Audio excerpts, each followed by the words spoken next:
Mina adjusted the tray of roasted plantains on her head as she crossed the bustling Lagos market, weaving through Danfo buses with shouting conductors, Okada riders zipping past, and vendors calling, "Pepper, tomato, recharge card." The air thick with fried yam, exhaust fumes, and Lagos heat that clung to her skin. At just 19, she should have been in school, laughing with friends, dreaming of university, not dodging a reckless Kiki, not clutching her tray tight as rough hands brushed past, not swallowing the sting in her throat when she caught sight of her old classmates giggling over gala and coke at the bus stop, not hearing Mama Nkechi's sharp voice slice through the noise. That girl Ain, instead of saving money for her sick mama, she's busy feeding beggars. And yet, through all of it, Mina kept her head high, pushing forward with the quiet strength of someone the world had tried, but failed to break. Life had robbed her of childhood.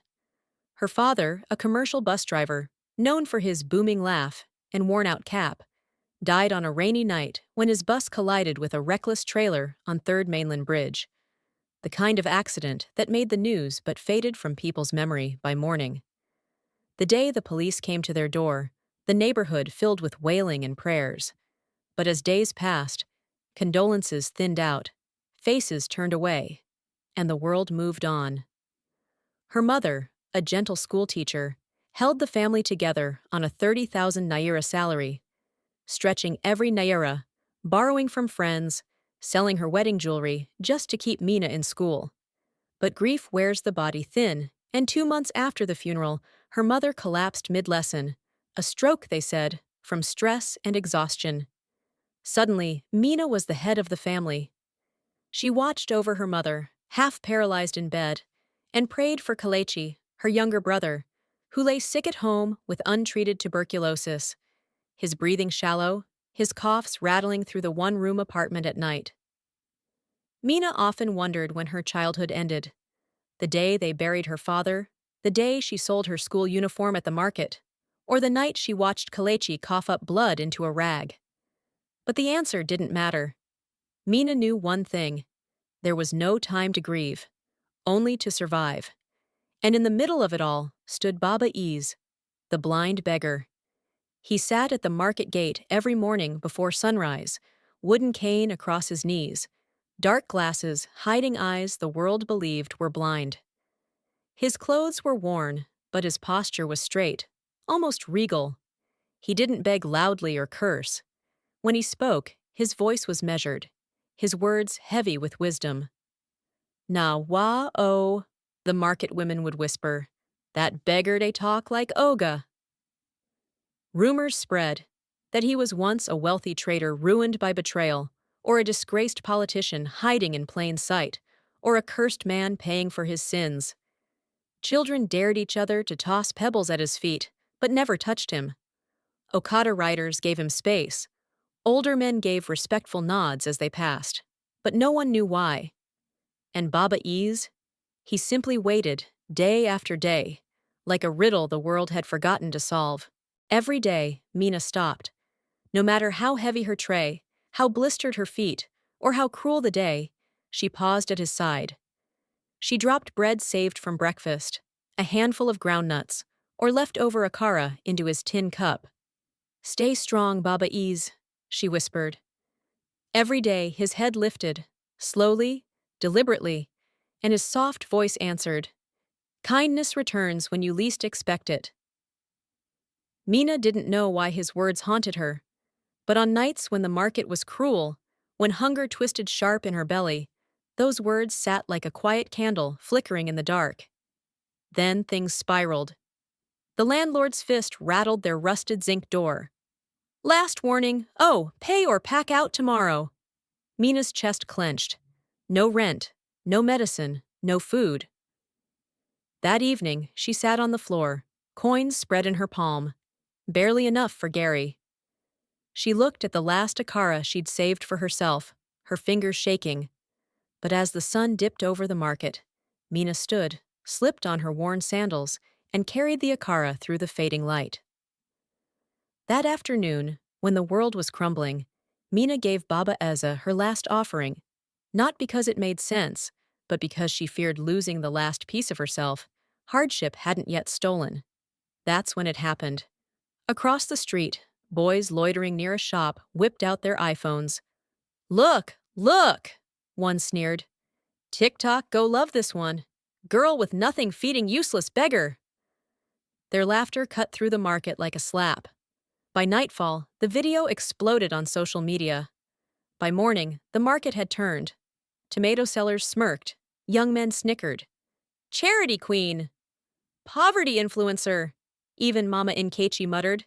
Mina, better face your own wahala. Mina's cheeks burned. Her fingers dug into the tray. But even as shame tightened her throat, even as unshed tears blurred her eyes, she whispered in her heart, if I stop being kind, what's left of me? And she kept walking. But Mina had started to notice things. The way Baba Eze's hands never fumbled. How his cane was carved like a chief's staff, not a beggar's stick. How his words pierced like arrows, meant for her alone. One evening, as the sun melted into burnt orange sky, Mina knelt by him and blurted, Baba Eze, why do you sit here like this? For a long moment, he was still. Then, with a soft smile, he murmured, because to see the truth in people, sometimes you must close your eyes. That night, Mina walked home with goosebumps trailing her arms. Then the world turned upside down. The next morning, tires crunched on gravel. The market froze. A black Rolls-Royce Phantom glided into view. Phones flew out. Mouths fell open. Who be dat? Out stepped Tayo Adebayo, Africa's youngest billionaire, tech mogul, Instagram sensation. Tailored agbada, diamond watch, dark shades. He walked through the market like a king returning to his court. He stopped in front of Baba Eze. The crowd inhaled as one. Baba Eze moved. Slowly, deliberately, he rose. Not as a frail old man, but as someone who had waited for this moment. He removed his glasses, sharp, clear eyes flashing across the stunned crowd. The market gasped. He turned to Tayo and said, My son, I told you there was still goodness left in this world. Phones dropped. Mouths hung open. The truth slammed into the market like a wave. Tayo turned to the cameras. His voice sliced through the silence. She is the only one who gave without asking, the only one who saw a human, not a beggar. And then, he pointed to Mina. For a heartbeat, she couldn't breathe. Then, TikTok, Instagram, Twitter erupted. Mina the angel blazed across Nigeria. Tayo cleared the family's debts. He moved her mother to LUTH for top treatment. He admitted Kelechi to the best hospital. Reporters swarmed. When Tayo offered her a job at his foundation, Mina paused. The crowd leaned in. She lifted her chin, voice steady. I want to build something for girls like me, the ones no one claps for. I don't just want to rise. I want to pull others up with me. The market erupted, applause spilling through the streets. Months later, Mina went viral again. Not as a charity case, but as the founder of Rise Up Nigeria. She stood on TV. She sat on panels beside Tayo.